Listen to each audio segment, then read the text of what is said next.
Allahumma barik lana fi Rajab wa Sya'ban wa ballighna Ramadan kan. Walaupun ada yang ya Allah Tuhan kami, berkatkanlah kami dalam bulan Rajab dan Sya'ban dan sampaikanlah kami dalam bulan Ramadan. Walaupun ada yang sebahagian orang mendakwa hadis itu adalah dhaif jiddan, dhaif sangat lemahnya. Tapi maksud hadis itu ataupun makna hadis itu baik. Jadikan dia sebagai doa. Macam kita berdoa, ya Allah Tuhan kami, berikan kejayaan kepada anak-anak kami.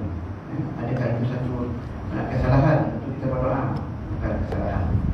Apatah lagi maksud hadis itu, walaupun hadis itu dikatakan hadis yang dhaif jiddan, tetapi maknanya sangat baik. Kita minta berkat kepada kita dalam Ramadan, bulan Sya'ban, bulan Rajab ini dan Sya'ban, dan sampaikanlah kami dalam bulan Ramadan ini. Jadi tak ada masalah untuk kita mengamalkan bacaan atau doa-doa yang seperti itu sebenarnya. Baik, kita sambung lagi bab sabar, hadis yang ke-48 yang berbunyi wa an Sulaiman ibni Surad radhiyallahu anhu qala kuntu jalisan ma'a nabiyyi sallallahu alaihi wasallam wa rajulani yatasabbani wa ahaduhuma qad ihmarra wajhuhu wa intafaqat awdajuhu faqala Rasulullah sallallahu alaihi wasallam inni la a'lamu kalimatan law qalaha la dhahaba anhu ma yajidu law qala a'udzu billahi minasy syaithanir rajim dhahaba minhu ma yajid faqalu lahu inna nabiyya sallallahu alaihi wasallam qala ta'awwadz billahi minasy syaithanir rajim wa muttafaqun alaihi. Hadis yang sahih. Maksud hadis daripada Sulaiman bin Surad radhiyallahu anhu katanya, pada satu hari aku duduk bersama-sama Nabi sallallahu alaihi wasallam, sedang dua orang lelaki sedang bermaki-makian di antara satu sama lain. Ini berlaku di zaman Nabi lah. Maknanya ada juga, walaupun ketika itu Nabi masih hidup lagi, ada juga dalam kalangan umat Islam ketika itu yang masih lagi, maknanya mungkin keadaan mereka itu baru masih Islam lah kita kata. Jadi perangai jahiliah ataupun keadaan kebiasaan kehidupan sebelum Islam itu, mereka bawa setelah pergi Islam, awal-awal Islam itu perangai itu masih ada lah. Perangai jahiliah itu masih ada pada mereka. Arab ni dalam bab maki-maki ni dia hebat sikit lah, berbanding orang kita. Jadi Nabi Sulaiman bin Surad ni melihat dua orang lelaki ketika duduk bersama Rasulullah, ada dua lelaki sedang bermaki-makian. Tadi lah lelaki perempuan kan, tapi kisah ni lelaki lah.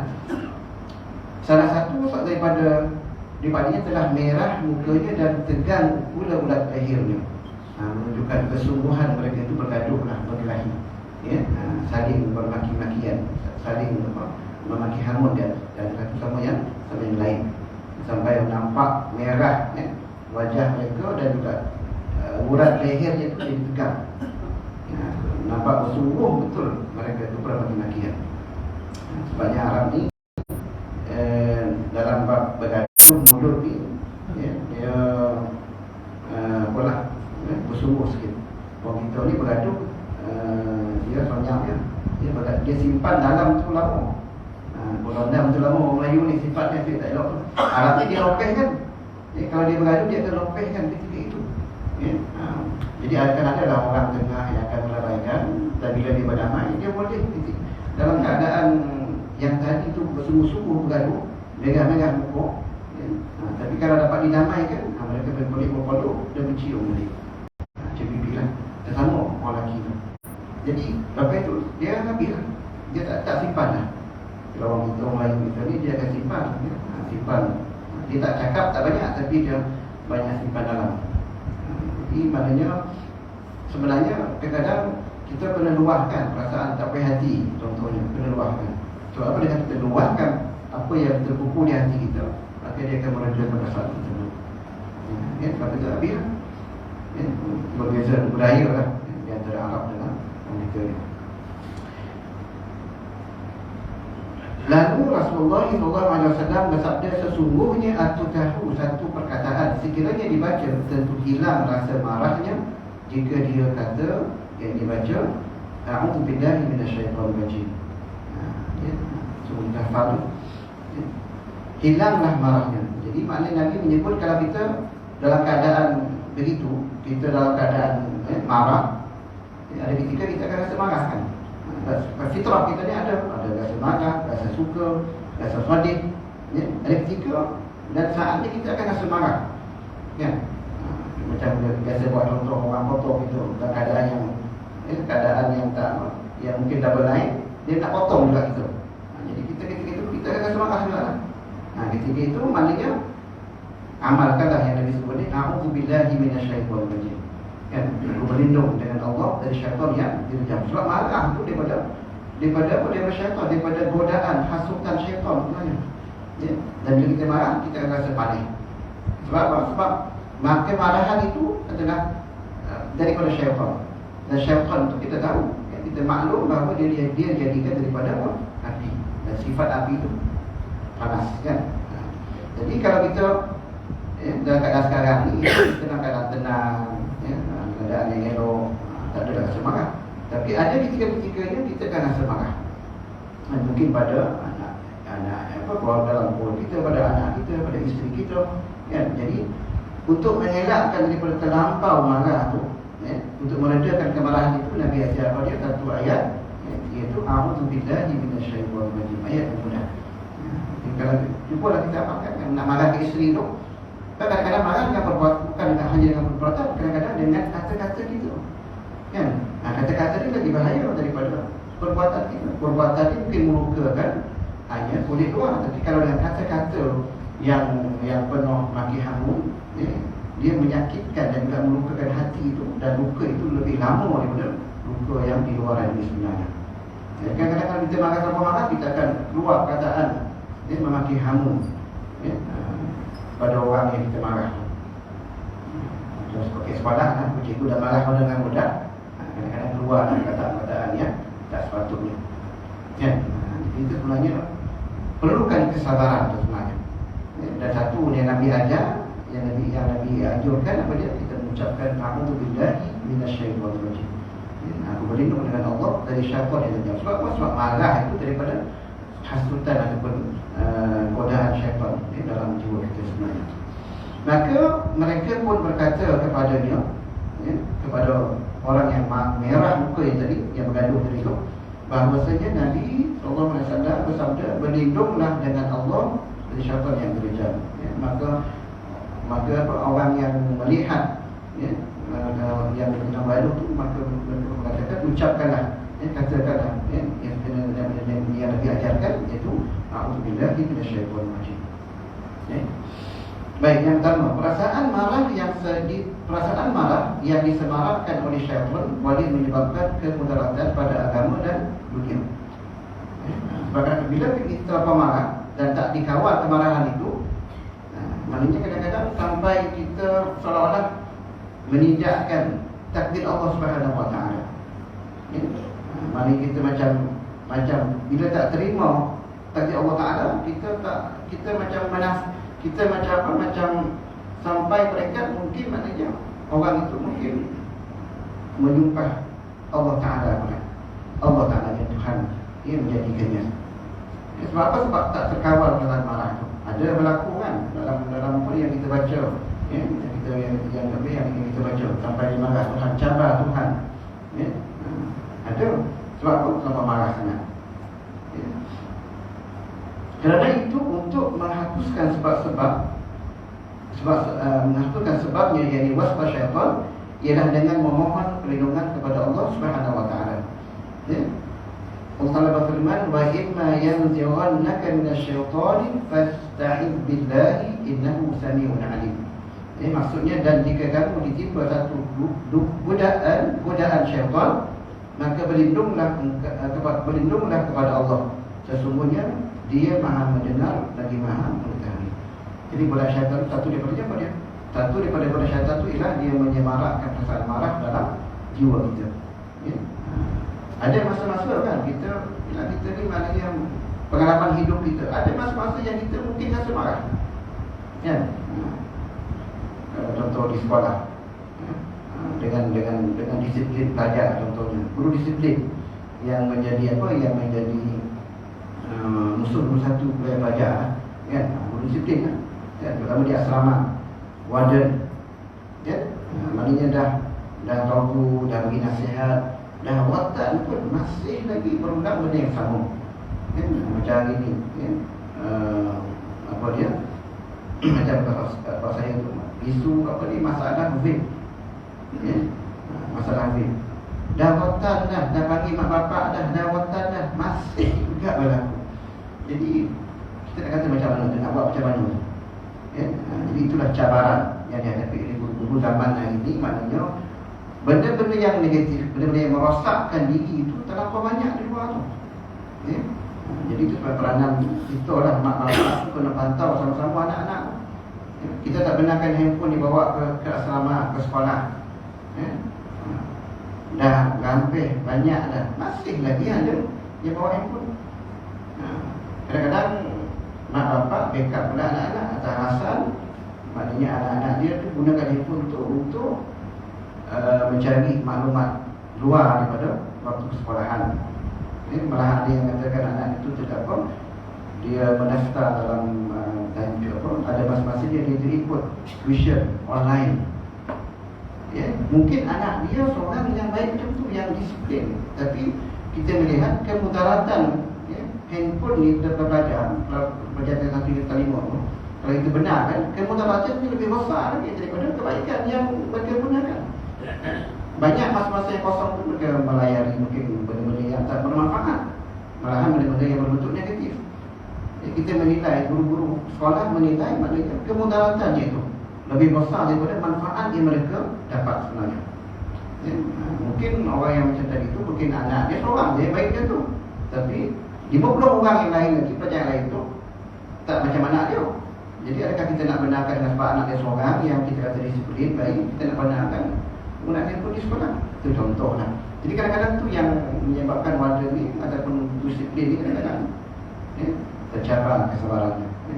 Jadi maknanya ada masa-masa teman kita pun macam tu juga. Pada masa-masa dalam kehidupan kita sehari, kita akan menghadapi, ya, perasaan marah tu, ya. Jadi Nabi mengajarkan dalam hadis ini pada kita ucapkan a'udzubillahi minasyaitonir rajim.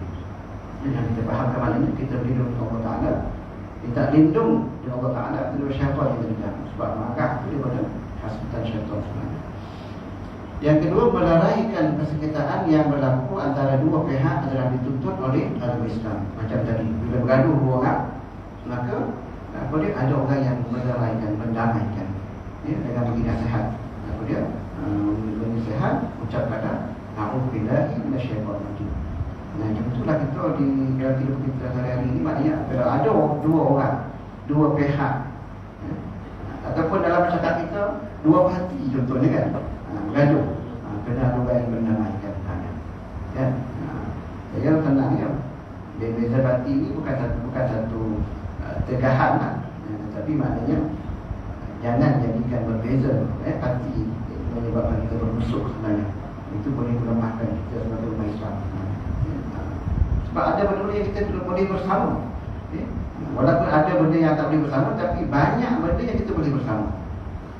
Khususnya kita lah, orang Melayu kita berpecah, kita melihat, ya, kita kena juga melihat suasana, ya, negara kita. Banyak kata itu realitinya, kan. Tak, bagi saya itu bukan satu masalah. Sebab walaupun berbeza parti, ya, tapi ada benda-benda, walaupun berbeza parti, ada benda-benda yang boleh bersama sebenarnya.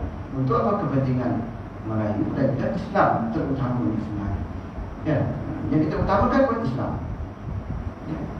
Maknanya kita nak biarlah orang yang memerintah negara kita ni yang mementingkan, ya, Islam itu, ya, yang boleh menaungi rakyat atau masyarakat yang sebenarnya, ya. Tak kisahlah seperti apapun, yang pentingnya orang itu boleh, ya, berjuang untuk mempertahankan Islam itu pada tempatnya sebenarnya, ya. Ya, di samping itu memberi kebajikan untuk semua rakyat. Jadi berbeza parti itu mungkin berbeza pandangan. Macam kita dalam jamaah kita ni banyak pandangan, Ya, tapi bukan berbeza pandangan itu menyebabkan apa? Kita bermusuh, berkelahi, kritik-mengkritik, ya. Maki-memaki, bukan. Ya, tetapi maknanya konolah menerima berlapang dada dan bersabar. Sesuatu yang mungkin kita tak dapat menerimanya sebenarnya. Ya. Yang ketiga, seorang yang dalam keadaan marah hendaklah membaca a'udzubillahi minasyaitonir rajim untuk mendapatkan kesabaran. Ini yang keempat, orang yang alim, ini orang yang berilmu hendaklah sentiasa menyebarkan ilmunya, tidak kira masa dan tempat, asalkan ilmu itu dapat dimanfaatkan, jadi itu kewajipan dan Nabi. Maknanya dia tengok, bila tengok ada orang yang berada, maka Nabi pun memberi nasihat. Itu apa dia kita kata, orang yang ada ilmu pengetahuan mestilah memberikan manfaat dengan apa yang dia ada itu untuk memberi kesejahteraan atau memberi kebaikan dalam masyarakat. Apa yang dia boleh sumbangkan untuk masyarakat, dia memberi kebaikan kepada masyarakat, manfaat kepada masyarakat, maka itulah yang patut disumbangkan. Mungkin ada orang tua, ada orang ilmu, ada orang yang berharta. Jadi dengan hartanya dia memberikan kelebihan hartanya itu infakkan untuk manfaat masyarakat. Kalau ada orang tua ilmu, maka dia gunakan ilmunya untuk manfaat masyarakat, mendidik masyarakat, membimbing masyarakat ke jalan yang baik, yang Allah Ta'ala ridhai.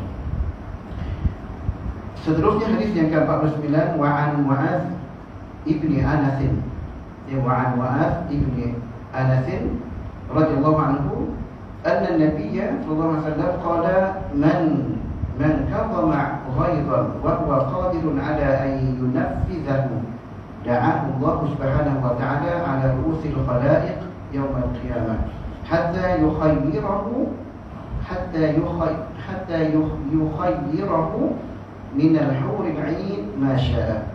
Ini riwayat Abu Dawud dan Tirmizi wa qala hadis hasan.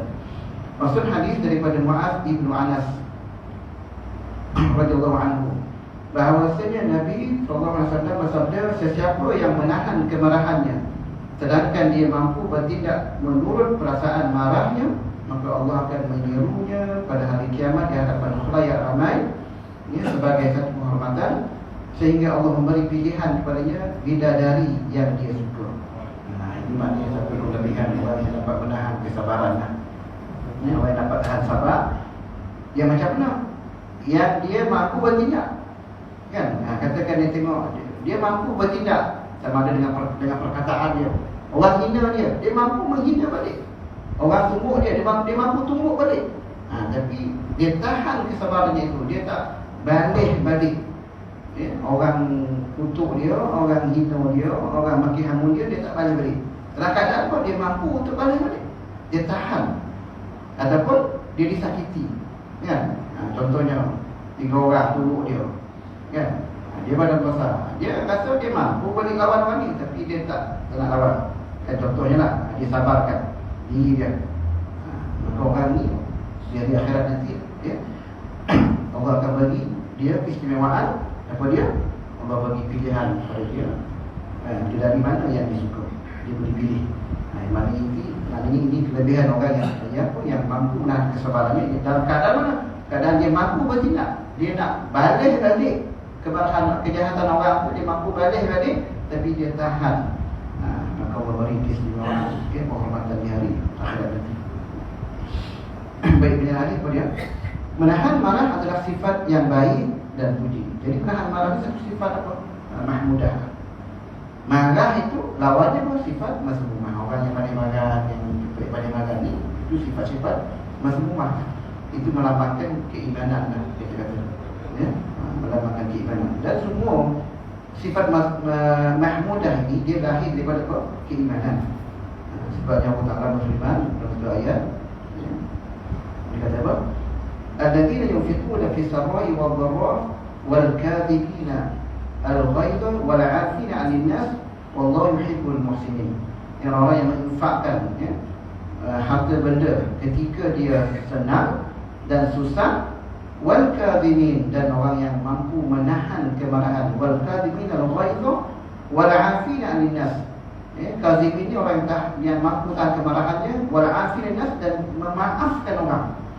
Bukan sekadar dia boleh sabar, dengan katakan orang maki hamun dia, orang kritik dia, orang hina dia, dia boleh balik sebenarnya kejahatan orang tu.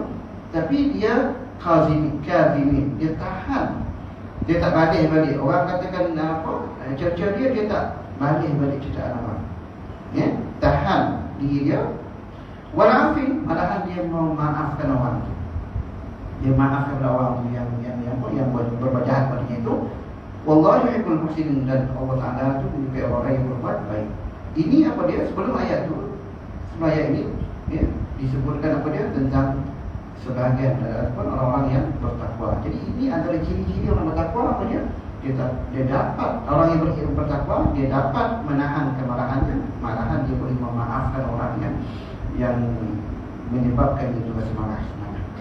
Ya, itu. Jadi orang yang dapat menahan kesabaran, menahan kemarahan, malahan memaafkan orang tu, maka itu tanda-tanda orang yang beriman dan juga orang-orang yang bertakwa, dan termasuk dalam sifat-sifat mahmudah. Lawan daripada itu pada sifat masmumah. Kalau lawan tu pada mudah sangat pada dan tak dapat nak kawal kemarahannya, maka itu melambangkan sifat-sifat masmumah tu ada dalam diri dia, dan itu melambangkan juga keimanan dia sebenarnya. Sebabnya dalam keadaan kita mesti yang pertama sabar, dan yang kedua bertenang, dan jangan copek benar meletak, kan? Tak kira lah apa pun keadaan yang kita hadapi sebenarnya. Yang kedua, menahan marah dan memberi kemaafan dijanjikan dengan ganjaran yang besar di sisi Allah Taala, yang dilakukan dalam keadaan apa? Keadaan seorang itu mampu bertindak kerana memberi maaf disebabkan lemah, dan tidak mampu bertindak panas tidak ada nilainya sisi Allah. Jadi orang yang tak mampu nak balik, katakan dia jenis orang yang tak mampu nak balik kata-kata orang, kan? Orang kritik dia takut nak balik, nak cakap balik, nak lawan balik kata orang tu, dia takut. Sebab apa? Kalau dia balik kan, mungkin lagi teruk dia akan dikritik ataupun dihina, ataupun mungkin akan mengakibatkan dia dicederakan diri dia. Maka dia takut untuk balik dan kejahatan orang pada dia. Kalau macam tu, maka itu maknanya dia bukan dia menahan kemarahan. Itu disebabkan dia tak mampu nak balas kejahatan orang. Kalau macam tu, itu bukanlah termasuk dalam hadis yang dimaksudkan ini.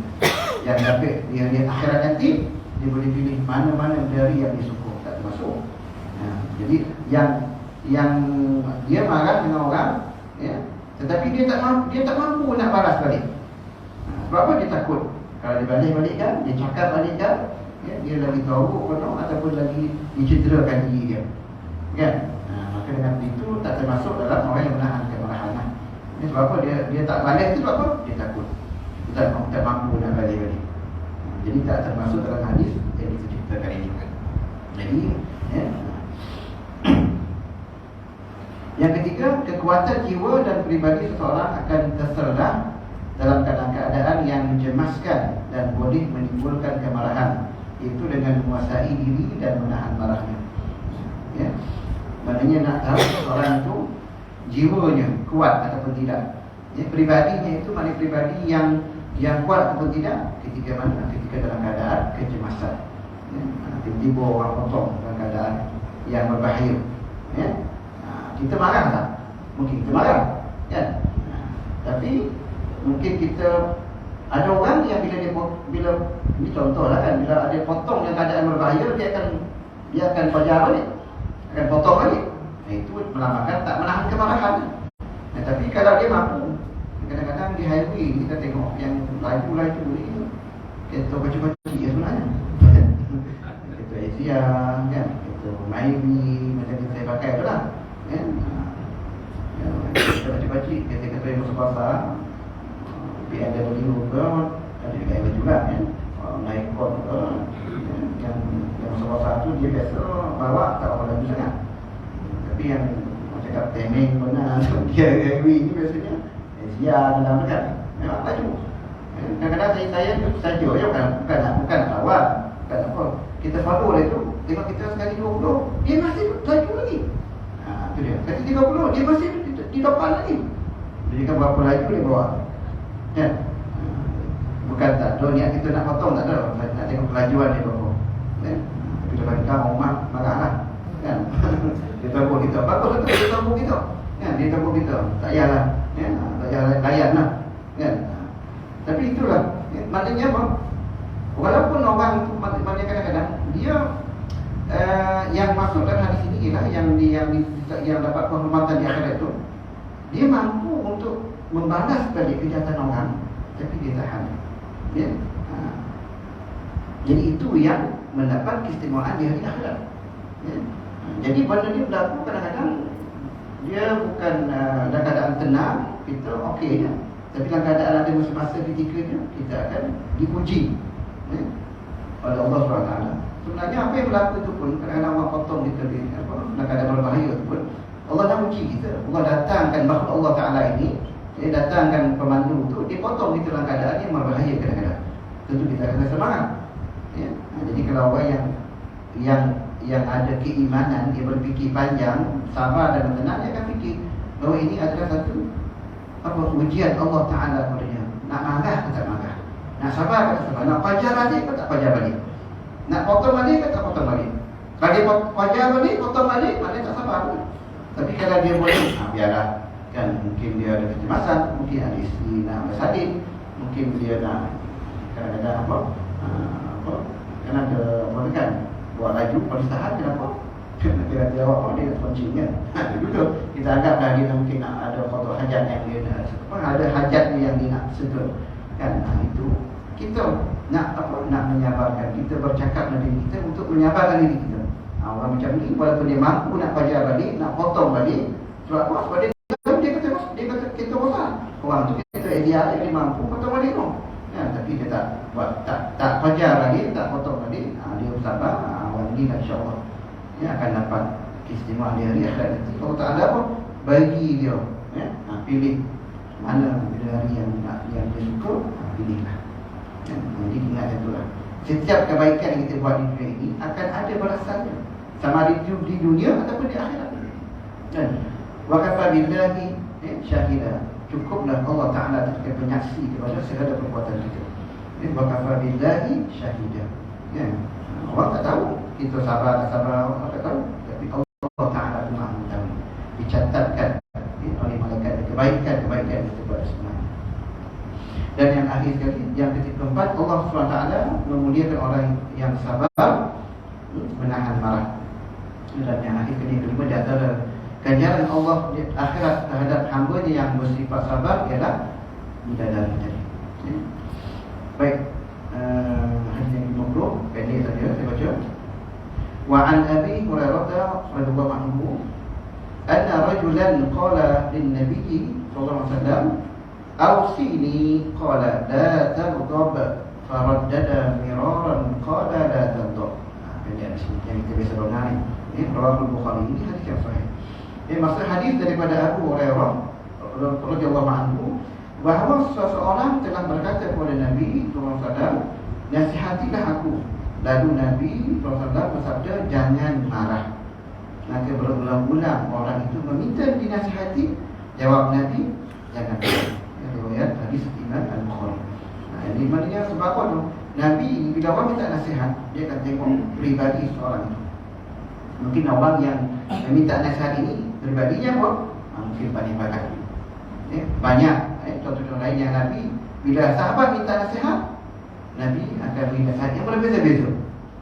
Tapi satu daripada nasihat Nabi, apa dia? Pada orang ni, la taghdab.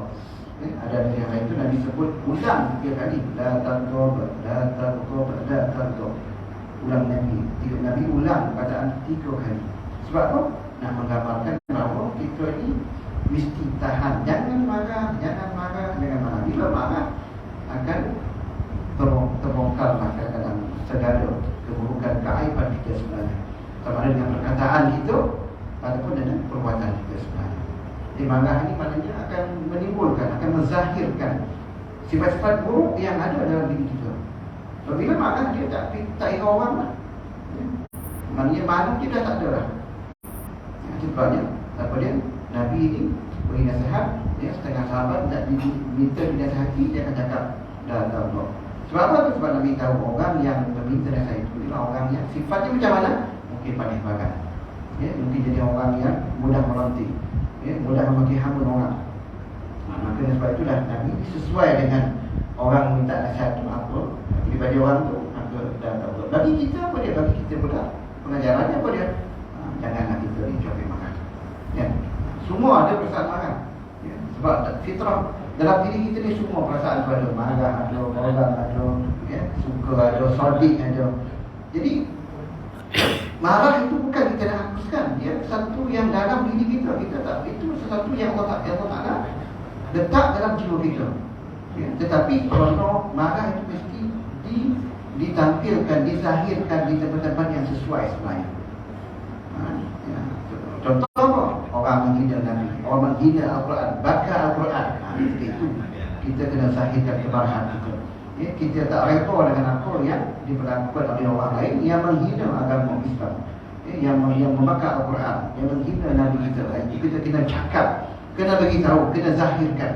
Sama ada dengan perbuatan kita ataupun dengan perkataan kita. Tapi kena ikutlah peraturan dan juga tak bolehlah membagi betul. Tak bolehlah kita maknanya ikut sekati kita, tak boleh. Ada peraturan yang ada, cara-caranya untuk menzahirkan perasaan marah kita dan juga percakapan kita tu. Tak semestinya kita nak balik-balik dengan perkataan yang kasar, yang menghina pula agama lain. Tak boleh. Islam melarang kita ni menghina balik agama lain. Itu bukan ajaran Islam sebenarnya.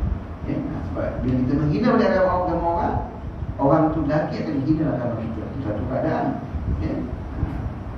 Sebab apa dia, Islam ini satu agama yang rahmat. Maknanya agama yang tidak marah, tapi cara dia marah itu ada. Ada cara dia.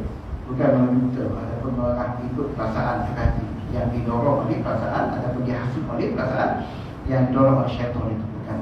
Ada dia punya cara-cara untuk menzahirkan kemarahan sama dalam perbuatan kita ataupun percakapan kita. Baik. Apa dia menjadi hadis yang pertama? Keburukan yang disebabkan oleh sifat marah adalah besar. Kerana itu sifat ini hendaklah dijauhi. Yang kedua, sifat marah yang dicela ialah yang disemarakkan oleh syaitan, iaitu yang berkaitan dengan urusan dunia. Adapun marah kerana Allah atau kerana kemungkaran yang dilakukan, maka marah itu adalah dipuji dan dituntut oleh Islam. Contoh, isteri keluar rumah tak pakai tudung, tak tutup aurat dan sempurna, itu kita patut marah. Dan bukan makna marah itu kita buatan dia, kita pukul dia, kita maki hamun dia, tak. Tunggu dia, beri nasihat pada dia. Kalau tak ikut dia lagi, barulah kita mungkin bertegas. Ada kita kata apa? Peringkat-peringkat marah itu, yang kita zahirkan kemarahan. Bukan torik, marah, torik pukul, torik maki hamun dan sebagainya. Itu bukan yang diajarkan oleh Islam sebenarnya. Yang akhir, yang ketiga, nasihat yang diberikan adalah sesuai dengan orang yang dinasihati. Macam Nabi tengok ni, kita minta nasihat, Nabi tengok daripada orang ni jadi pemarah, maka Nabi kata dah contoh, jangan marah. Bila dia dapat amalkan hadis itu dalam diri dia, maka dia akan menjadi orang yang baik. Mungkin sebelum tu amalan jahiliyah dia seorang yang pandai bagan. Bila pandai bagan dengan perbuatan, dengan kata-kata, tapi bila dia dapat nasihat Nabi itu diikut, maka dia akan menjadikan dia orang yang baik. Jadi kita nak jadi orang baik, di antaranya apa dia? Datang tu, jangan marah. Apa keadaan, kita perlu bersabar dan bertenang dulu. Dan ucapkanlah apa dia tadi? A'udzubillahi minasyaitonir rajim. Mudah-mudahan sedikit banyak apa yang kita sampaikan pada hari ini memberi panduan untuk kita hidup dalam keadaan yang sejahtera, yang damai, yang tenang. Mudah-mudahan hidup kita ini mendapat redha Allah Subhanahu Wa Taala. Dan sebelum berakhir, saya ingin memberi sedikit maklumat. InsyaAllah pada 25 bulan 2, walaupun lambat lagi tu, 25 bulan 2 saya nak majlis walimah kepada anak saya yang 20 Jadi saya jemputlah semua ahli jemaah, semua jemaah ni, ya, untuk bersama-sama meraihkan apa dia, majlis kenduri walimah anak saya itu bertempat di mana, di ikan bakar Sungai Rembang. Ya, biasanya bulan itu 11.30 lah. Bulan tu saya tahu ramai. Ya, di mungkin dewan pun ada, dewan dekat apa, dekat Agora pun mungkin ada. Ya, mungkin tuan-tuan pun akan dapat banyak tak takut kan jemputan. Jadi kalau berkelapangan tu jemputlah. Ya, semua ahli jemaah, semua jemaah ahli saya jemput untuk bersama-sama meraihkan, ya, majlis walimah, ya, anak saya yang akan diadakan di ikan bakar Sungai Rembang, insyaAllah, ya, tuan-tuan jemputlah semua, ya. InsyaAllah saya akan masukkan juga dalam grup surat kita tu, ya, untuk peringatan. Jadi sekian saja pada malam ini, mudah-mudahan memberi kebaikan bagi kita semua, terutama yang bercakap, ya. Allah Ta'ala. Ar-Rahman Ar-Rahim, Maliki Yawmiddin, Iyyaka na'budu wa iyyaka nasta'in, ihdinas siratal mustaqim, siratal ladzina an'amta 'alaihim, ghairil maghdubi 'alaihim waladdallin. Bismillahirrahmanirrahim. Subhanakallahumma wa bihamdika, asyhadu an la ilaha illa anta, nastaghfiruka wa natubu ilaik. Subhanaka la 'ilma lana illa ma 'allamtana, innaka antal 'alimul hakim. Rabbana zalamna anfusana wa in lam taghfir lana wa tarhamna lanakunanna minal khasirin. Rabbana atina fid dunya hasanah wa fil akhirati hasanah wa qina 'adzaban